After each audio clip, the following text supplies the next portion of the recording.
right, man. David Morrell salty that David Benavidez and Andrade is fighting, and it don't sound like the winner has a commitment to fight David Morrell after this fight. I seen a little bit of the Plant interview he did with Brian Custer. He said his focus is on Jamal Charlo. So it don't seem like, Morrell is just, when you Cuban, it's tough. It's tough getting guys in the ring. They say you boring, then you get a guy like him that's exciting. They put him in Minnesota to build the fan base. Benavidez sounded like he committed to fighting him. Then he pivoted to Demetrius Andrade. Apparently, Andrade Espinosa said everybody involved made concessions to make the fight happen. He got a regular belt. That's pretty much the equivalent to a WC interim belt. Don't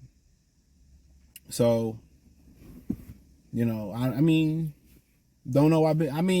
Let's talk about Benavidez-Morale, all right? So, for the most part, he went to social media, said it's a clown fight, they both clowns and all that type stuff, and he feel a certain type of way. He getting froze out, probably don't know when he coming back. It was penciled in that we believed that Benavidez was going to take on David Morrell. That's what we thought. And then next thing you know, he tried to fight Munguia. Then we like, okay. Then he goes and started negotiating with Andrade.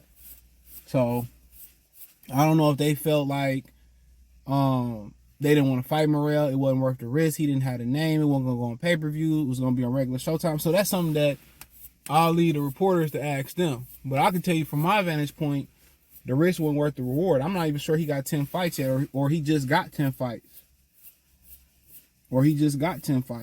So I can't really tell you, what they think of me looking on the outside looking in. You got a young guy that's one of the few guys at 168, 75 pounds that look like they can physically match David Benavidez. Now, Benavidez lose to David Morrell, you pretty much lost to a prospect in a lot of people's mind. Even though he Cuban, he looks like he actually, 25, 26. He not one of them 25, 26-year-old cold Cubans. Is really 30, 35. But the risk don't match the reward. You know what? And, but I feel like if you can verbally commit to fighting somebody, you should fight them. But slow it down. Let's rewind. We got to tell the whole story that I know. Remember when Benavidez, when Benavidez said, I'll fight you, then Ronnie Shields, Morrell said, I'll fight you, then Ronnie Shields said Morrell wasn't ready. So then he turned around and said Morrell wasn't ready, so he pulled Morrell back. So Benavidez sat there and was like, nah, this time he said, nah, I ain't going to fight you. If he lead a division without fighting Morrell and he beat Andrade, then hey, I think a lot of people are going to have something to say, especially the Canelo fans. They're going to say, you should fight Morrell. You should fight Morrell. You should fight Morrell. Same thing they doing with Crawford. Saying, Crawford, you should fight, Boots. You should fight Boots. You should fight Boots. They want to put that's the thing I don't like about boxing fans. They don't want to see the best fight at 60, and the best fight in general. The best fight at 68 is Benavidez and Morrell. Right? Period. Benavidez and Canelo, excuse me. Period. But no, Benavidez should do this, Benavidez should do that. Why don't we organically want to see the best fighter in a division? When we talking about Spence and Crawford, we seen the best fighter in the division. Terrence Crawford doesn't have to campaign. He can do what the fuck he want to do. He don't owe Jerron Ennis nothing. He don't owe the Stayonis nothing. He don't owe Cody Crowley, Mario Barrios. He don't owe them nothing. So, in my personal opinion, he doesn't owe him anything. So, he's already sorted up the division. Benavidez hasn't. And with Canelo Alvarez, you can say he sold up the division. Cool. Drop the belt so dudes can become champion. Don't hold the division up. And I think Terrence Crawford won't hold the division up much longer for Jerron Ennis, just from what I'm being told. So, Jerron Ennis will be full champion pretty soon. But my thing is, Morrell did kind of pull back after saying it was a commitment, even though his coach pulled him back. And Benavidez went for more lucrative fights, so I really can't say it's a clown show. Now, should the winner commit to fighting him? Yeah, but then again, you don't know what Canelo going to do. I have an idea what Canelo going to do. It's been said, but nothing is set in stone. Charlo can go out and lose to Benavidez. Jaime Munguia can go out and lose a fight before he fight Jaime in September. So you keep your options available. Remember, it was rumored that Benavidez had a deal signed with Morrell and he couldn't fight Canelo. That's what the Canelo fans were saying. Obviously, that wasn't true. There was no deal signed between Benavidez and Morrell. So they was just using that to protect Canelo. And, you know, like I continue to say, Morrell supposed to feel a certain type of way, but I think you don't even got 10 fights, or you just got around 10 fights. It's a process. It's a process. Unfortunately, it's a process. So, you know, it's hard to get high-profile names at 168 pounds because it ain't a bunch of high-profile names there. You know, what's the point of beating Caleb Plant when he just got knocked out? You know, Jamal said he'll fight him, but they stablemates. But he said if it come down to him, he'll fight him. But he said a lot of things. We know that ain't true. We know that ain't true. So, I feel for David Morrell. Everybody want theirs now. You know, Warren G, and the papers out there. Mac 10, you know the papers out there. You know, everybody want theirs, bro. I want it all. New socks and new drawers. I want it all. Everybody want theirs, man. MC Breeding Tupac. I gotta get mine. You gotta get yours. Everybody gotta get in where they fit in at. Unfortunately, it ain't too many selfless people out here no more. Ain't too many people gonna be like, yeah, go ahead and get yours, and I'm gonna get mine.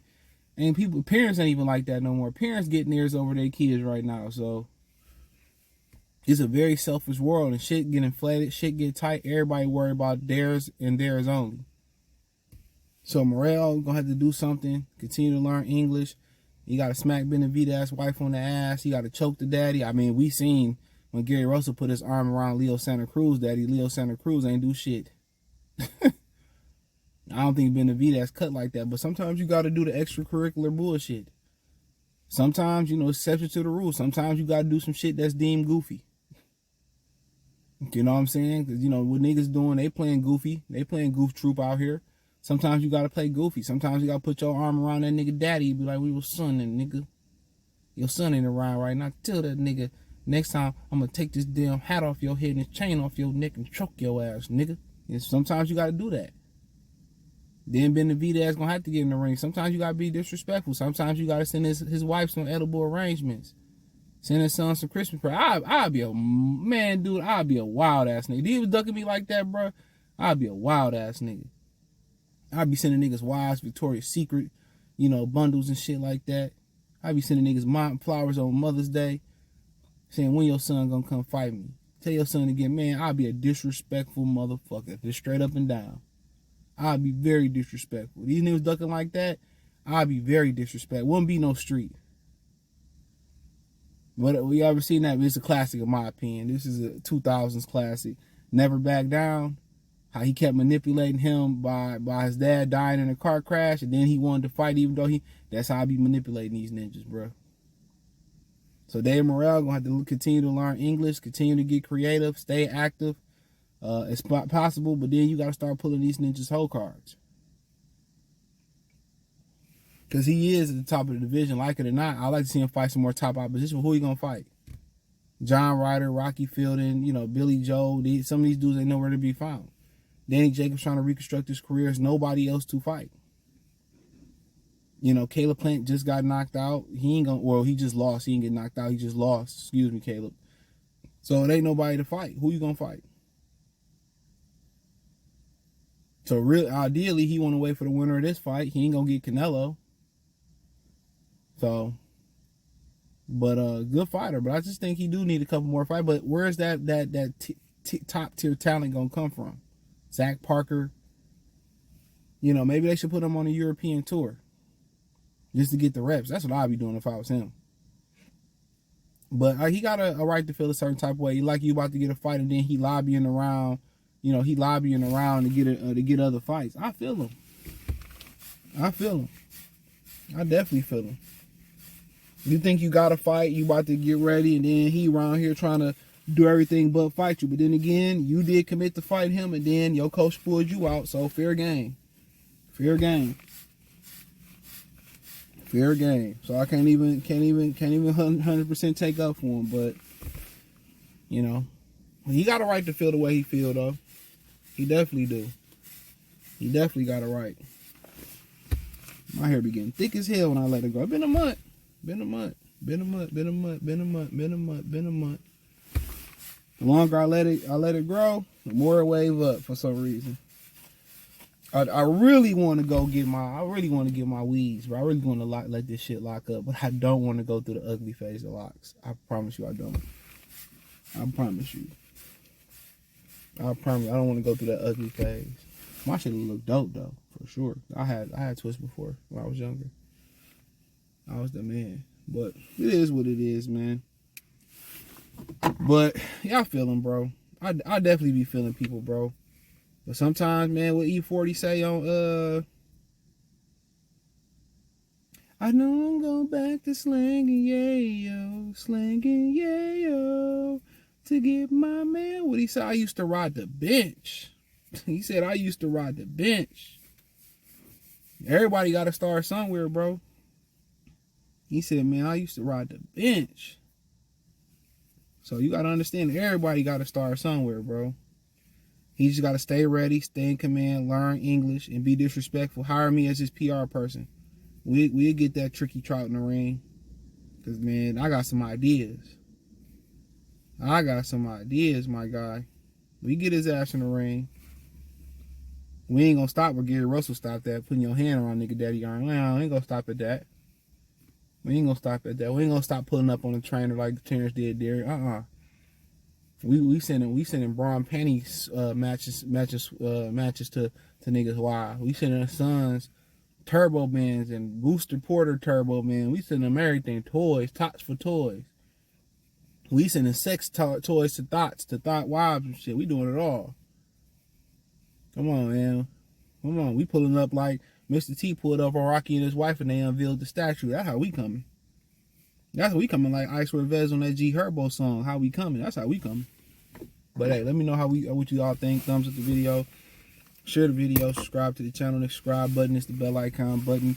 Hit all notifications. Increase your chance to get notifications. We go live or drop video. Financially want to support the channel. Cash App $CJ Good 313. Venmo CJ Good 313. PayPal link description. Hit the link tree. Find me on Twitter, Instagram, Spotify, Anchor, Cash App, Venmo, PayPal. New podcast up. Check it out. Spotify, Amazon Music. Peace.